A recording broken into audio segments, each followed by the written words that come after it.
Urukera rwo kuri uyu wa mbere umutwe wa M23 wafashe umujyi wa Goma birushaho gushyira igitutu kuri Repubulika Iharanira Demokarasi ya Kongo ndetse na bimwe mu bihugu n'imiryango mpuzamahanga. Nk'uko bibonye rero twifashishije ikoranabuhanga turi kumwe na mugenzi wacu Jean-Pierre Kagabo. Umuntu yatangira wenda akubaza ati nyuma yuko M23 ifashe Goma ubu hakurikiyeho iki? Murakoze Gloria, mbere na mbere mvuge ko ifatwa rya Goma ari inkuru ikomeye haba ku itangazamakuru ryo mu Rwanda mu karere no hirya no hino ku isi. Urebye ibibazo bimaze igihe mu burasirazuba bwa Kongo ukareba n'imyaka 3 n'amezi make yarashize umutwe wa 23 wubuye intwaro. Ijoro ryo kwa 26 ishyira 27 rero ryakeye umujyi cyangwa se umurwa mukuru wa Kivu y'Amajyaruguru utari mu maboko ya leta ya Kongo Kinshasa ahubwo uri mu maboko ya 23. Ibyo bikaba bivuze rero ko uyu mutwe wiyubatse kugeza ku rwego ubasha kuvana uyu mujyi mu maboko ya leta. Bikaba binavuze yuko iyi leta yanze kuganira nawo kubwiza ubu ngubu noneho bashobora kuganira, ariko naho itaganira nabo ikaba ifite ahantu yicaho icyubahiro igakomeza ibikorwa byayo byo guharanira uburenganzira bwayo. Jean-Pierre Kagabo, hiriwe humvikana amasasu mu mujyi wa Goma ndetse amwe muri yo anagira ingaruka ku baturiye umupaka w'akarere ka Rubavu. Ubu muri aya masaha byifashe biti? Nibyo Gloria, icyo ni ikibazo cy'ingenzi, ariko mbere yuko nkigeraho, nyuma yuko M23 ifashe umujyi wa Goma nanone ntabwo bivuze ko birangiye. Hari akazi gakomeye cyane kuko uriya mujyi wari urimo ingabo ibihumbi n'ibihumbi. Nibyo mbere yo kuwufata wabanje gutanga amatangazo no gutanga integuza bababwira kuva cyangwa se gutanga intwaro bari bafite bakayishyiriza MONUSCO, ubundi nabo bakajya kuri Stade de l'Unité, stade iri rwagati mu mujyi wa Goma. Nibyo hari ababikoze, ariko bigaragara ko hari n'abatabikoze. Ibyo rero bikanasobanura kurasana kwagiye kugaragara kwa hato na hato, ndetse ibisasu bimwe bikagera mu Rwanda.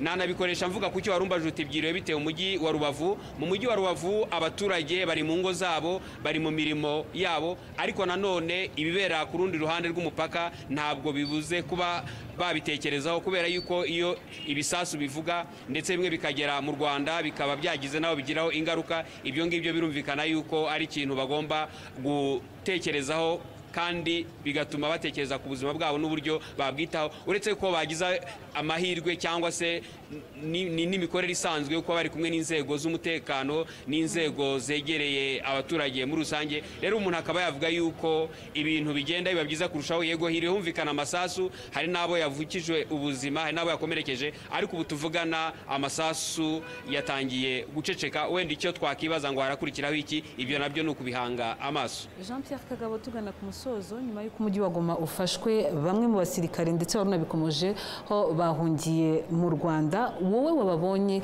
wabonaga bavuga iki ku gutsindwa kwabo? Kubona abasirikare batsinzwe ngira ngo nicyo kintu kibabaje kuri bo hirya no hino ku isi. Wabonaga nyine nta kuntu bameze.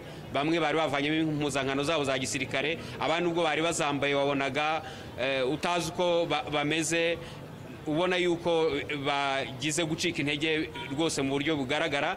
Rero bavuze yuko nubwo batsinzwe, ariko mu by'ukuri hatsinzwe leta y'igihugu cyabo, yo yananiwe gukemura ibibazo kugeza ubwo umutwe wa 23 ugera hariya. Mbere ya saa sita ndetse na nyuma yaho twabonye abarenga 100 binjiye mu Rwanda bakirwa n'inzego zibishinzwe bavanwaho intwaro. Gusa icyo bahuriyeho benshi bari bafite ibiyobyabwenge, bari bafite urumogi. N'ubu tuvugana muri aya masaha amakuru dufite nuko hari abandi bakomeje kwinjira, ndetse hari n'abandi bafatiwe mu kiyaga cya Kivu. Bigaragara yuko nkuko nakubwiye ko hari ingabo nyinshi mu mujyi wa Goma. Abo tuzabona wenda bishyiriza u Rwanda cyangwa se bajya n'ahandi bazakomeza kwiyongera, ariko wenda reka twumve icyo batangaje nyuma yo kwishyikiriza u Rwanda. Twarwaniye ku kibuga cy'indege, turatsindwa, turahunga, baratwirukankana, tubura inzira tujyana ahandi tuza no mu Rwanda. Umusirikare wa guverinoma intambara mu Rwanda na M23 urayibona ute? Tunaona kabisa bafite ingufu cyane, niyo mpamvu twahunze. Masaba ko hakorwa ikintu cy'ikibazo gikemurwe, ntimuhore mu mirwano y'urudaca. Ibyo birareba abayobozi bacu, twe ntibitureba. Sasa mbona unafika hapa Rwanda mu Rwanda ufite icyizere cyo gusubira iwanyu? Kurudi kwako wao yego mfite icyizere ko nshobora gusubira iwacu tukanyura inzira ya Cyangugu tukajya Bukavu. Iwacu ni Ikicanga. Njye nitwa Ngongo Amani Julien, ndi umupolisi. Nari ndi hanze mfite imbunda ariko bagenzi banjye ba FARDC baraje barayinyaka. Basi namenye ko bulisheni bafate tuzana nabo hano, byabaye ngombwa rero ko mbakurikira turazana. Numvaga tuzahagera tukarebera hamwe uko ibintu byifashe. Njye kuba M23 yafashe Goma, ndabona Perezida Faci yarananiwe akazi kamutsinze guheraho intambara yatangiriye kugeza aho irangiriye.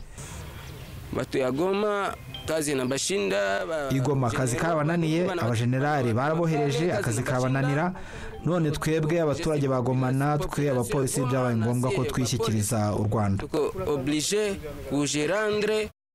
Abo rero ni bamwe mu basirikare ba Kongo bahungiye mu Rwanda. Jean Pierre Kagabo, ngira ngo ubutumwa batangaga koko nk'uko wari ubivuze burasobanutse, ariko kandi urakomeza kuhatubera utugezaho amakuru y'uko aho byifashe.